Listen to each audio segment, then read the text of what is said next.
extraordinário, né? E a gente tem a abelha uruçu, tem a abelha... Você continua, né? É, a abelha mestiça, né? E tem a abelha da mosquitinho, né? E tem uma outra que tem um nome esquisito, cu de vaca. Cu de vaca? É, que ela faz um cone assim nas saídas, né? Aí quando os meninos estão ensaiando, que tocam bateria, guitarra, etc., elas aumentam o volume dessa proteção.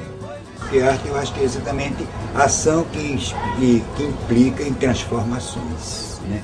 Transformações interiores, transformações exteriores, né? Porque você, enquanto você modela fora, você modela dentro. Esse processo é simplesmente, né? Porque você vê, é uma questão só de técnica, né? A pessoa vem, procura sintonizar, né, a força centrípeta e vai trabalhando e vai abrindo de acordo com o que ela imagina que vai querer fazer, né?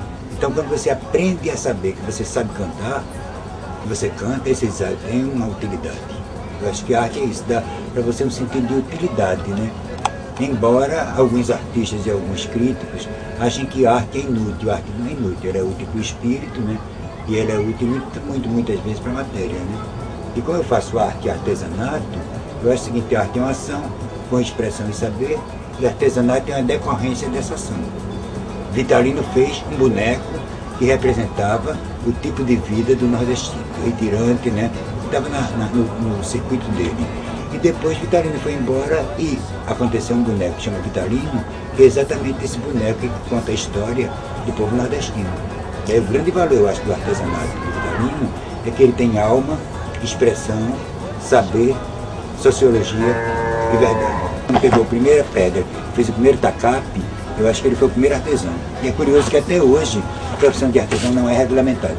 A gente está numa briga seríssima, já fomos a fórum em Brasília, fórum em Minas, fórum em Pernambuco, vários, né, e outros estados que eu não participei, mas para ver se consegue dar ao artesão uma profissão. Prostituta tem profissão, né, que não é profissão, porque tudo é de graça. Deus deu tudo de graça. O prazer que você pode ter é de graça, né, mas o artesanato você tem custo para ser feito, né, e você tem renda para ganhar quando você faz.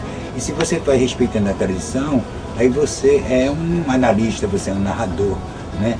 É um contador de sua própria história. Eu acho que o artesanato tem a ver com esse vínculo, né? Com a zoomorfia e com a antropomorfia, né? Quer dizer, a história do homem, a história da flora e da fauna, entende? Ela é toda representada no artesanato. Né? Você vê toda a cultura oriental, a gente tem toda a informação a partir praticamente da cerâmica, né? Porque a biblioteca de Ur tem 8.000 anos e está intacta. As informações estão intactas, né? E as informações de hoje no computador, ninguém sabe se no futuro vai se ter. Né? Então a cerâmica é uma coisa preciosa, né? Você trabalha com terra, fogo, água e ar, e suas transformações. Então é toda uma coisa forte, se você vê isso como arte, como transformação, e se você vê essa transformação sendo interior e exterior, né? A partir do momento em que você se afirma e se mostra a sua cara, mostra a sua identidade. E eu acho que a cultura é inata, você não pode moldar, você pode criar um Recifolia, mas a alma pernambucana, ela é pernambucana, ela não é baiana. A gente respeita a Bahia, a gente sabe que tem seus grandes méritos, mas a gente sabe que a maior diversidade cultural está em Pernambuco, onde Itamaracá, Itaquitinga, né, e outras palavras vêm do Guarani, do Tupi, que não é Tupi, mas é Pelasgo, é Assíria, é Caldeu. Né? Então a gente tem uma cultura linha direta com o Oriente e a Ibéria há muitos séculos, muito antes de Cabral. Né? E Anés Pizão esteve aqui primeiro, né? Mas antes dele teve aqui Fernando Teles e Fernando Uma, em 1450, morando no Maranhão. Né? Isso você tem comprovação, tem documento no Museu Ultramarino de Portugal. Né? E a gente sabe que a história da gente é exatamente isso. A gente tem uma dança que é o frevo, mas que ele se presta, como o frevinho, tanto ao forró como ao frevo. Né? Se você canta Eu Quero um Banho de Cheiro, né? Aí você dança frevinho, você dança frevo de ponta de pé, calcanhar, terceira, frevo de dobradiça. E você dança o forrozinho de ralabucho, né?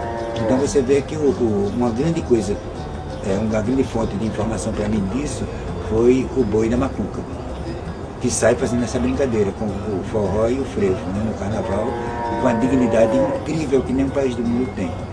Eu acho que a gente tem em Pernambuco essa diversidade cultural, né? Nas 6 áreas, na música, na literatura, nas artes plásticas, nas artes cênicas, sabe? A gente tem essa informação direta. Jackson Pandeiro é muito bonito isso, né? Porque Jackson Pandeiro viu que a cultura ia e vinha, era intercambiável, né? Então ele só pôs bebop no samba dele quando ele tinha o som pegando no tamborim, né? Ele pôs Passo de Coco na Gafieira do Rio de Janeiro virou um Mutuá, né? Aí quando o pessoal falou do Sputnik de ir para a Lua, ele já estava indo, eu vou morar lá, pego meu Sputnik no campo do Chico de Açara. Então, essa noção de intercâmbio, eu acho que Isaacson foi o maior mestre. Assim, sabe? Então, para mim, quando eu pinto, eu penso muito nessas coisas que são essas interações, né?